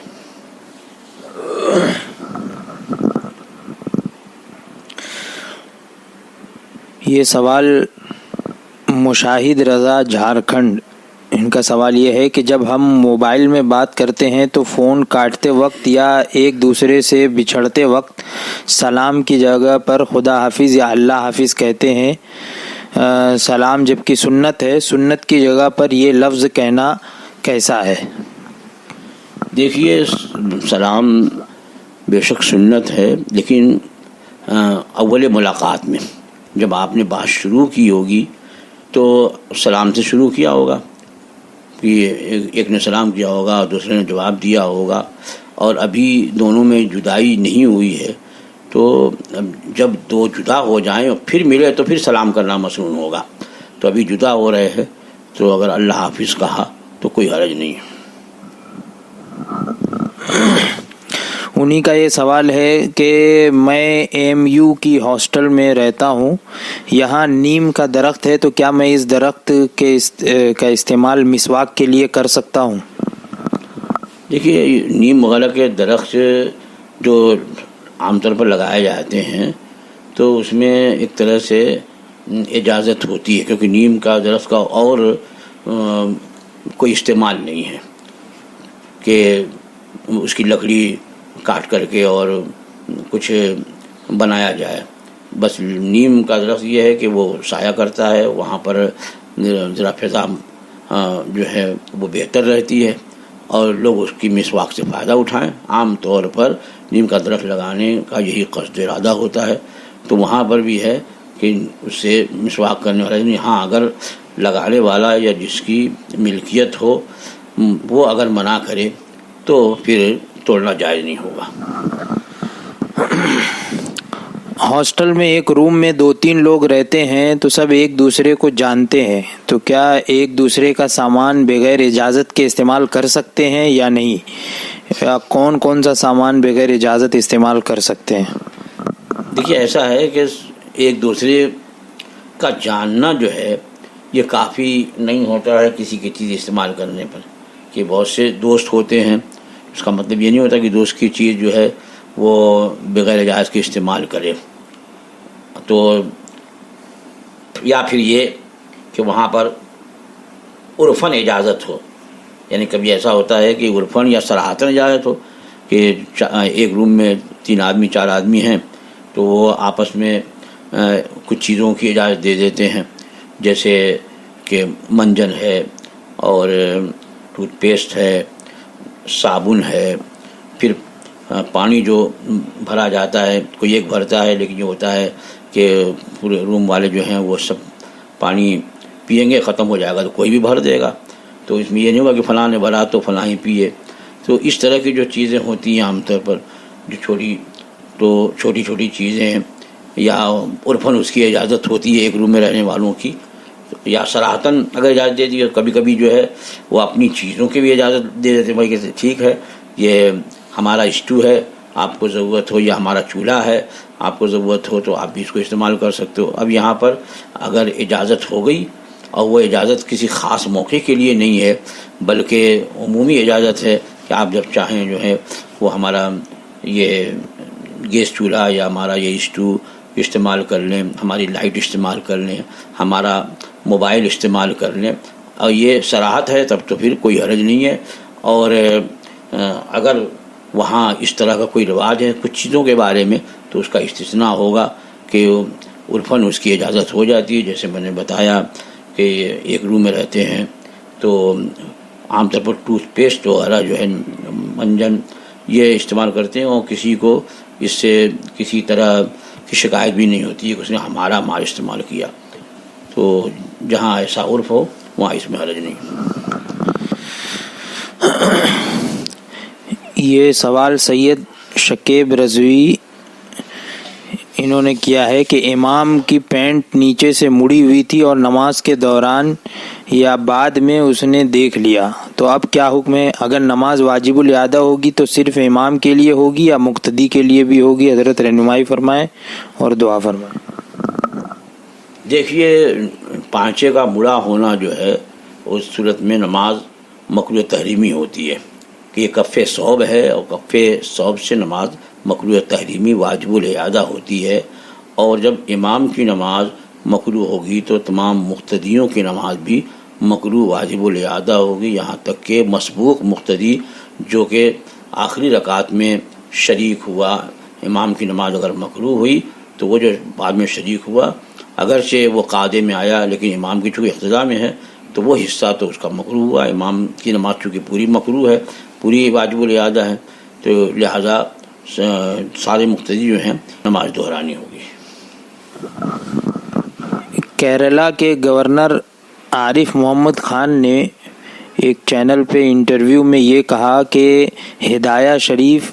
انسانی قانون ہے، اس پہ تھوڑی روشنی ڈالی جائے، اور ایسا کہنا کیا صحیح ہے؟ دیکھیے ہدایہ یعنی فقہ حنفی کی بڑی مشہور معتمد مستند کتاب کے شرح ہونے کے باوجود اس کا شمار متون میں ہے اور بڑی جامع اور مکمل کتاب ہے، تو اسے اگر انسانی قانون کہا تو ہو سکتا ہے کہ اس اعتبار سے کہا ہو کہ جو انسانی ضروریات، انسانی ماحول اور انسان کے زندگی گزارنے یعنی پیدائش سے لے کر کے موت اور موت کے بعد تک کے جو شرعی قانون ہیں ان کا ذکر ہے۔ اگر یہ مراد ہے تب تو ٹھیک ہے، اور اگر یہ بتانا چاہ رہا ہے کہ یہ انسانی قانون شرعی قانون نہیں ہے تو یہ قطعی غلط ہے، وہ ایسے قول سے رجوع کرے، کیونکہ یہ انسانی قانون نہیں بلکہ شرعی قانون ہے۔ یہ شریعت کے قوانین اس میں بیان کیے گئے ہیں اور اس طرح بیان کیے گئے ہیں کہ عقل کو شریعت سے قریب کر دیا گیا ہے، یعنی بہت سے مسائل کے دلائل جو ہیں وہ عقلی دیے گئے ہیں کہ جس سے بات جو ہے وہ عقل بھی تسلیم کر لیتی ہے۔ یہ موتی الرحمان نے سوال کیا، کیا مہر ادا کرنے سے پہلے ہم بستری کرنا حرام ہے؟ دیکھیے مہر ادا کرنے سے پہلے ہم بستری حرام تو نہیں ہے، ہاں یہ ہے کہ اگر مہر معجل ہے، عین سے معجل یعنی واجب علی الفور، ایک مہر جو ہے وہ تین طرح کے ہوتے ہیں، ایک تو مہر معجل عین سے، اور ایک مہر معجل حمزہ سے، اور ایک مہر مطلق۔ تو مہر معجل یہ ہے کہ فوری طور پر عورت کو مطالبے کا حق ہوتا ہے، یہ ہے اس میں، یہ نہیں کہ اگر مہر معجل نہیں دیا تو بستری حرام، یہ نہیں، بلکہ عورت اس کا مطالبہ کر سکتی ہے اور اپنے شوہر کو روک سکتی ہے۔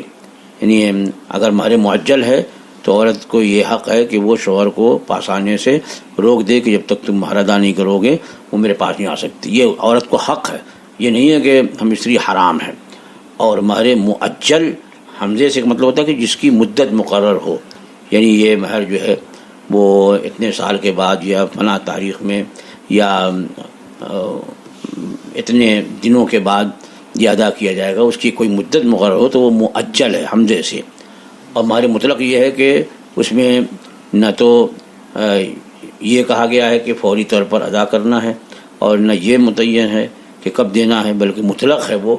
تو وہ ابھی اس کا دینا واجب نہیں ہے، یا تو طلاق ہو یا وفات ہو. تو طلاق اور وفات سے اب وہ فوری طور پر وہ ادائیگی واجب ہو جاتی ہے. تو یہ جو کہا گیا ہے کہ ہر کی ادائیگی سے پہلے ہم مستری حرام ہے، یہ غلط ہے. یہ آخری سوال یہ ہے کہ یہ جناب ندیم سبحانی صاحب کی جانب سے یہ سوال ہے کہ 6 رکعت نفل جو شب برات میں پڑھتے ہیں یہ کہاں سے ثابت ہے، یہ اس کا ثبوت کہاں سے؟ دیکھیے یہ 6 رکعات جو ہے دیکھا جائے تو یہ صلاۃ اوابین جو ہمیشہ مغرب اور عشاء کے درمیان پڑھی جاتی ہے، حقیقت میں وہی نفل نماز ہے صلاۃ اوابین. اب بعض ہمارے بزرگوں نے اس خاص شب برات میں اسی 6 رکعت اوابین کی نماز میں اس طرح کا اہتمام فرمایا کہ اس کو الگ الگ نیتوں سے پڑھیں، کیونکہ یہ وہ رات ہے کہ جس رات میں اللہ جل وعلا کی خاص تجلی بندوں کی طرف ہوتی ہے اور اس کی طرف سے ندا ہوتی ہے. تو اب اس رات میں اللہ کی بارگاہ میں رات شروع ہوتے ہی آدمی عبادت میں مشغول ہو جائے اور دعاؤں کی کثرت کرے، درود کثرت کرے، قرآن شریف کی تلاوت کرے. اس لیے یہ اہتمام بزرگوں نے کیا کہ اوابین بھی ہو جائے اس رات میں، جو کہ بڑی فضیلت والی نفل ہے، اور ساتھ ہی میں سورہ یاسین شریف بھی تلاوت ہو جائے کہ سورہ یاسین شریف کے بارے میں فرمایا کہ جس مقصد سے پڑھی جائے اس کے لیے ہے یہ. اور پھر اس کے بعد دعائے نصف شعبان جو ترتیب دی گئی ہے، اب کس بزرگ نے اسے ترتیب دیا ہے اس کے بارے میں مجھے علم نہیں ہے. تو بہرحال اس میں چونکہ الفاظ بھی دعائیہ اچھے ہیں، تو وہ دعائے نصف شعبان ہر 2 رکعت کے بعد ایک بار سورہ یاسین شریف اور ایک بار دعائے نصف شعبان، اس طرح 6 رکعت نفل پڑھنا ہے تو 3 مرتبہ سورہ یاسین شریف بھی اور 3 مرتبہ دعائے نصف شعبان بھی پڑھ لی جاتی ہے. اور اچھا خاصا وقت اس رات کا عبادت میں صرف ہوتا ہے. یہ ایک اچھی بات ہے اور مستحسن ہے. اگر حدیث میں خاص یہ طریقہ ہمیں نہیں ملتا تو اس کی وجہ سے اسے بدعت سیئہ نہیں کر سکتے، ہاں بزرگوں کا طریقہ کر سکتے ہیں. یہ اس سے پہلے ابھی مہر سے متعلق سوال ہوا تو اسی سے ملتا جلتا ایک صاحب نے سوال کیا ہے کہ کچھ لوگ مہر اپنی بیوی سے معاف کروا لیتے ہیں، یہ کیسا ہے؟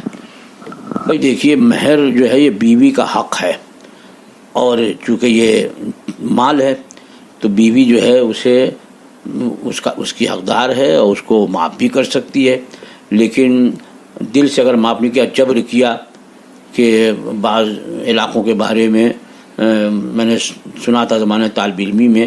کہ پہلی رات جو ہے وہ شوہر پہلے جا کر کے مہر معاف کراتا ہے. اور اس سلسلے میں بعض واقعات بھی ذکر کیے ہیں کہ شوہر نے کہا کہ معاف کر نہیں معاف کروں گی، معاف کر، یہاں تک کہ صبح تک طلاق بھی ہو گئی. تو ایسا بھی واقعہ سننے میں آیا تھا زمانہ طالب علمی میں. بہار کے کسی علاقے کا کسی نے واقعہ ذکر کیا تھا، مجھے صحیح طریقے پہ یاد نہیں ہے. تو یہ کیا ہے، جہالت کی وجہ سے، یہ لازمی وجہ سے کہ مہر معاف نہیں کرے تو بیوی حلال ہی نہیں ہے، تو وہ دیتا نہیں ہے، معاف کرواتا ہے. تو اگر وہ معاف بھی اگر جبرن کہے کہ نہیں ماروں گا نہیں معاف کر، کہ میں نے معاف کیا، تو یہ اس طرح تھوڑی معافی ہوتی ہے، یہ تو جبر ہوا. بلکہ خوش دلی سے اگر کوئی عورت اپنا مہر معاف کر دے تو اب شوہر پر دینا لازم نہیں ہے. سوالات مکمل ہو گئے. یہ مریم رضویہ اور صوفیہ رضویہ، انہیں آپ جو ہے وہ قصیدہ غوثیہ کی اجازت عطا فرما. اب یہ تو پتہ نہیں چل رہا ہے کہ یہ کس سے مرید ہیں. حضرت سے حضور تاج الشریعہ. ہاں ٹھیک ہے، یہ معلوم ہوا کہ مجھے کہ یہ حضور تاج الشریعہ سے بیعت ہیں، تو بڑی اچھی بات ہے. اللہ تعالیٰ ان پر ان کے شیخ کا فیضان جاری فرمائے. اور چونکہ حضور تاج الشریعہ سے بھی مجھے دارالخلاء شریف دلال خلاص یہ قصیدہ غوثیہ کی ہے. اچھا قصیدہ غوثیہ میں نے دلال خلاص شریف سمجھا تھا. بہرحال قصیدہ غوثیہ بہت اچھا اس کا پڑھنا ہے، بڑا بابرکت ہے، بڑے اس کے فوائد ہیں. تو میری طرف سے ان دونوں صاحبہ کو قصیدہ غوثیہ شریف پڑھنے کی اجازت ہے. اللہ تعالیٰ اثر پیدا فرمائے. بس اب دعا کر دیجئے. اور خصوصاً ایک جاننے والے سنی بھائی کے والد کو کورونا پازیٹیو آیا ہے، تو ان کے لیے بھی دعا فرما دے. ICU میں ہے وہ. اور آپ بس ابھی یہ سوالات مکمل ہو گئے، آپ دعا فرما دیں.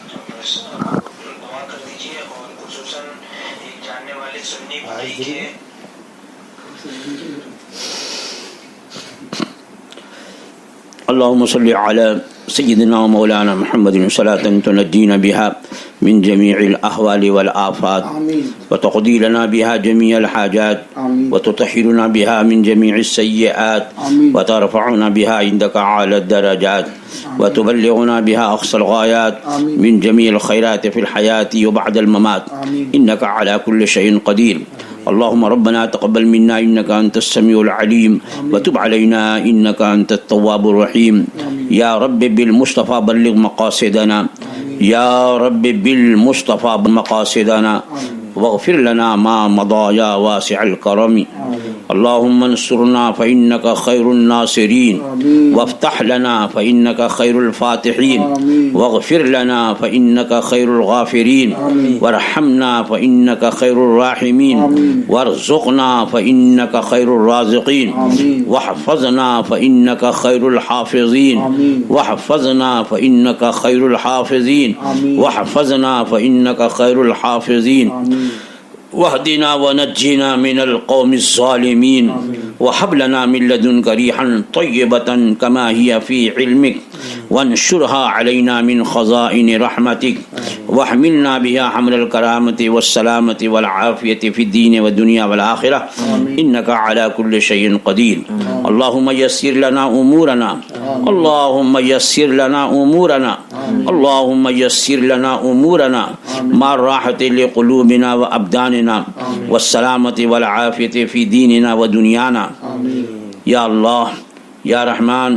یا رحیم، دل ہمارا کن مستقیم بحق ایاک نعبد و ایاک نستعین. الہ العالمین ملکہ بادشاہ پروردگارہ بندہ نوازا، یہاں جو کچھ بھی تیرا اور تیرے محبوبان بارگاہ کا ذکر جمعی ہوا، جو مسائل شریعہ ذکر کیے گئے، مولا ان سب کو تو قبول فرما. ان میں جو لغزشیں، جو غلطیاں ہوئیں، مولا اپنے کرم سے معاف فرما. ہم سب لوگوں کو شریعت مطہرہ پر صحیح طریقے پہ عمل کرنے کی توفیق عطا فرما. ہم تمام لوگوں کو علم نافع عطا فرما،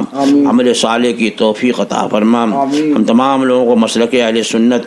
جسے پہچان کے لیے زمانے میں مسلک اعلیٰ حضرت کہتے ہیں، اسی سچے مسلک پہ قائم رکھ، اسی سچے مسلک کا خادم بنا، اسی سچے مسلک پہ ہمیں موت نصیب فرما. اور پروردگارہ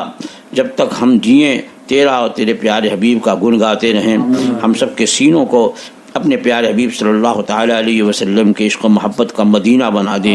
مولا ایمان پر ہمارا خاتمہ فرما، عذاب قبر عذاب حشر سے نجات عطا فرما. قبر میں اپنے پیارے حبیب کی زیارت نصیب فرما، حشر میں ان کی شفاعت نصیب فرما. ہم سب لوگوں کو جنت بلا حساب عطا فرما. مولا ہم سب لوگوں کو جنت بلا حساب عطا فرما. الہ العالمین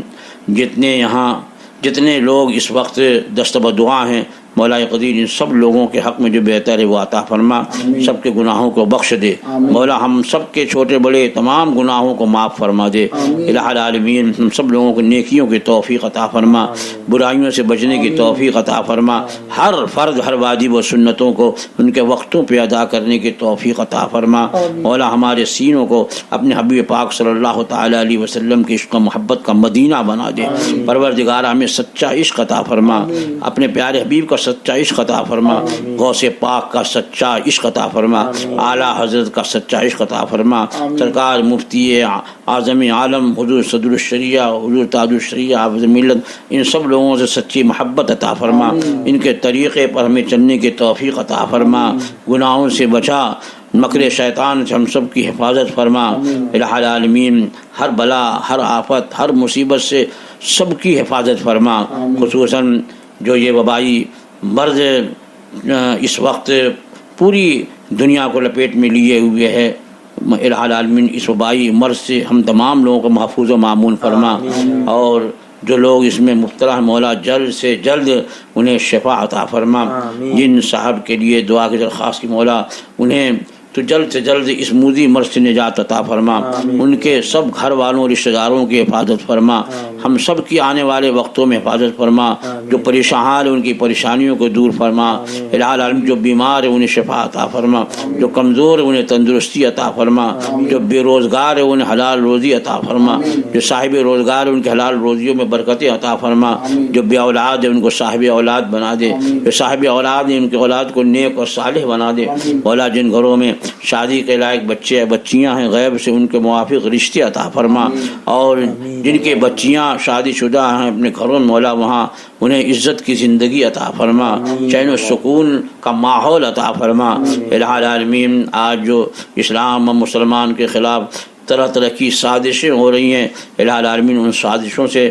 مسلمانوں کی حفاظت فرما، اور سازش کرنے والوں کو نیست و نابود فرما، پروردگارہ مسلک اعلیٰ حضرت کے ماننے والے اور مسلک اعلیٰ حضرت پر چلنے والوں کی حفاظت فرما، ہر طرح کی گمراہی، ہر طرح کی بدعقیدگی، ہر طرح کے فسق و فساد اور ہر طرح کے گناہوں سے ان کی حفاظت فرما، مکر حفاظت فرما، ہم سب کے حق میں دنیا اور آخرت کے لحاظ سے مولا جو بہتر ہے وہ عطا فرما دے، الہ العالمین جماعت رضائے مصطفیٰ جو اعلیٰ حضرت فاضل بریلوی قدس سر العزیز کی قائم کردہ جماعت ہے، جو اس وقت مسلک اعلیٰ حضرت کی ترویج و اشاعت کا کام بحسن خوبی انجام دے رہی، مولا اسے روز افزوں ترقی عطا فرما، اس کے جتنے بھی کارکنان ہیں مولا ان کی خدمات کو قبول فرما،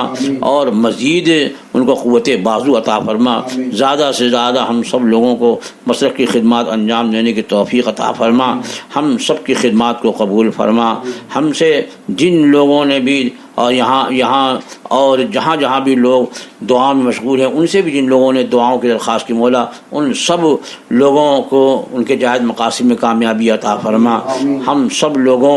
کو ہر آفت، ہر بلا، ہر مصیبت، خصوصاً اس وقت جو کرونا